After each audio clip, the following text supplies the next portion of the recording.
All right, we're ready to go. Can you try and keep to 5 or 6 minutes? Yeah, sure. And you're recording it, yeah? Yeah, we're recording. Hold on, Chuck. I'll put Ozzy on. You got it. Hello, Chuck from San Antonio. My favorite place. Yes, sir, it is. Good to talk to you again. I had the privilege of talking with you. Is the Alamo still there? Alamo is still here, and it is ready for you to come back for a tour. No, I learned my lesson the first time around. Believe me. I didn't really like the idea of wearing my wife's green evening dress and being arrested in San Antonio and spending in the lockup with the guy that just killed his wife. I'm telling you this time around, Ozzy, I promise we'll take you. I offered this to you last time. We'll take you back for a guided tour. We won't let anything happen. It'd be great. I'd like that. It'd be great. Well, hopefully. And it's kind of ironic that things have gone full circle now. In fact, I'm starting kicking off my Ozzfest in San Antonio, I believe. They're an Aussie crowd down there. You guys really know how to rock down there, man. We are. We love our Aussie. We love our rock and roll, and this is the great place for Ozzfest to kick off. Speaking of which, how is your health and mentally and physically? How are you preparing for this summer's Ozzfest tour? Well, on the last Ozzfest, I had the dreadful news the week before I went on the road about Sharon having colon cancer, which knocked me sideways. I mean, no one ever. I don't know. I think I went into a nervous blackout or breakdown or whatever. But then the only thing that was keeping me going was the fact that I could still go out on the road and do my job. And it was very, very hard. I wasn't physically. I was unfit. Mentally, I was unfit. And last year, with the success of the TV shows and everybody's guest list, you know, and it kind of like last year was quite possibly the most intensive year of my whole life, let alone my career. I mean, so many things happened in such a short space. And I mean, from the gates of Buckingham Palace to the gates of hell when I found out my wife had cancer. Yeah. And she's, by the way, she's doing really good now. She's finished her chemo. She's she's gone around that bend and she's on the home straight now. But if you've never experienced that in your family, you don't know what I'm talking about. People can kind of sympathise with people that have this awful disease or any debilitating disease in the family. Right. It really shakes you. Shook my tree bad, man. Yeah. My aunt had it. When I went on the road, I tried to get fit in 3 days, which don't really work. So at the end of the last Ozzfest, what I did, I said I want to get a trainer. I want to do it right. I mean, I felt so bad when I'm not 100% for that audience, you know. But if it wasn't for that audience last year, I honestly don't think that I would have been. I can't say that I would be here right now because they were my life raft. They kept me going, you know. Right. Both emotionally and spiritually, you know. For me, I don't want to sound like a hokey guy, but my audience is the greatest love affair that I've ever had in my life, and it's kind of like a one big family, you know. Yes, sir. It's not like going to a show. I mean, it's very true. I understand exactly what you're trying to say. I definitely understand. I mean, they held me last year. To finish answering your question. Okay. I'm now dropped I've dropped 28 pounds. I'm now bench pressing 75-pound weights. I'm running 6 miles, you know, once or twice a week. I'm like a physical fitness freak now. That's great. The fittest madman on the planet. This is great. To be crazy and fit, it's got to be a double whammy. I want to talk about Marilyn Manson for a second. He's back on the bill. We've seen him on the show a few times. Marilyn I mean, he gets a bum rap, you know, man. I know. I've interviewed him. He's a nice guy. He's a sweet. He's a shock rocker, you know. He says the you know. How many times have we seen it in rock and roll? You know, I was the shock rocker. He's now become the shock. He became the shock rocker. But at least he gives them an entertaining show. He didn't just fucking stand. I've got to stop saying that on radio. No, it's okay. We're taping, so it's okay.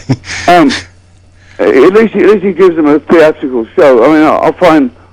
I can't wait for Melody to come back in fashion. You know, they'll sound like one band sometimes. Yeah. But saying that, I'm from the old school. You know. Well, yeah. I mean, I understand what you're saying, but you are right in a way. Some of that music sounds the same because all they're doing is screeching and belching. It sounds like a loud fart, basically. But what do I know? My son goes, "This band's happening," and I go, oh, "Where?" You know, and then the next thing I know, there'll be these things in sliced bread. You know. The Osbourne's merchandise that has been released, of all the different toys and things that have been out, what is your personal favorite? Well, I don't want to appear ignorant, but I don't.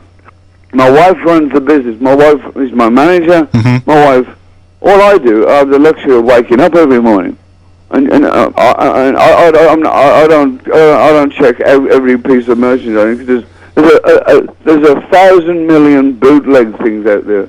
But I saw one the other day. A piece of merchandise that just raised an eyebrow around me. It's a little tiny doll of me with my hair tied back and a TV clicker remote, a little TV remote in the package, and it's got Ozzy Osbourne with the remote. And I go, what's the deal with this? You know. One final question for you. Tomorrow night is your last show with bassist Robert Trujillo. I wish him all the success, and it's a great move for him, you know. But also it's a great move for me because I've got their old bass player, so it's we should have just found it. You know, their manager should have found my manager and asked for a swap. But you know what? I sincerely hope Robert has the best ride of his life. Because what I say to my players, I don't own any of my players, and I only go out on the road maybe one Ozzfest a year, or no, I don't go out from January to December anymore. Right. So obviously Metallica are going to go on an extensive tour because I haven't been out for a while, and I have nothing bad to say about Metallica. You know, it works out fine because I've got their old bass player, who's equally a great bass player. So, I mean, but they're different style bass players. And Robert's great, Jason's great. And Jason reminds me somewhat of a young geezer Butler. He's very rigid player. He's like a rock, you know. Are you talking about Jason? Yeah. Yeah. Have you actually got to go through a couple songs? Oh yeah, we were jamming out the other day at the rehearsal. Awesome. Well, we're definitely looking forward to. That guy's an asset to any band, you know. Oh, I've actually got to interview him too, and I've seen him play for all the years. Robert's an asset as well. Robert's a good guy. I mean, I don't want to start anybody thinking that Metallica hate me. I hate Metallica. Whoever they play with, I wish them all. I don't know Metallica that well, you know. Right. So it's his life, you know. I mean, I wish him all the success and he's got all my love, and you know, it's worked out great. It's going to be good. I know you've got a great place. I can't wait to start writing, you know. You gonna start doing that soon? The TV crew just left my house a week ago, and having a TV crew 24/7 in your house. So okay? So the TV crews are gone for good? No, well, never say never. You know, no.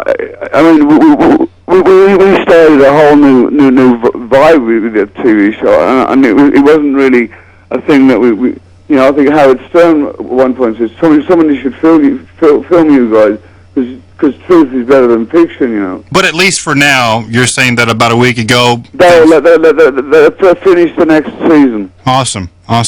Well, I understand that starting June 10th. And it's so good to wake up in the morning and I can scratch my nuts without thinking there's a camera crew watching me. I would imagine so. I don't have that problem in my life, and I'm kind of glad I don't. It sends you a bit. It sends you. I mean, I was already crazy anyway, but it sends you crazier, you know. Yeah. Well, at least you can go to the bathroom with the seat being up. I can wipe my eyes in pleasure now. Yeah, that's a good thing. Ozzy, I hope you get to come to San Antonio a few days early before the show starts. And you know, I used to love it at San Antonio. The the restaurants by the canals and the bars by the canals.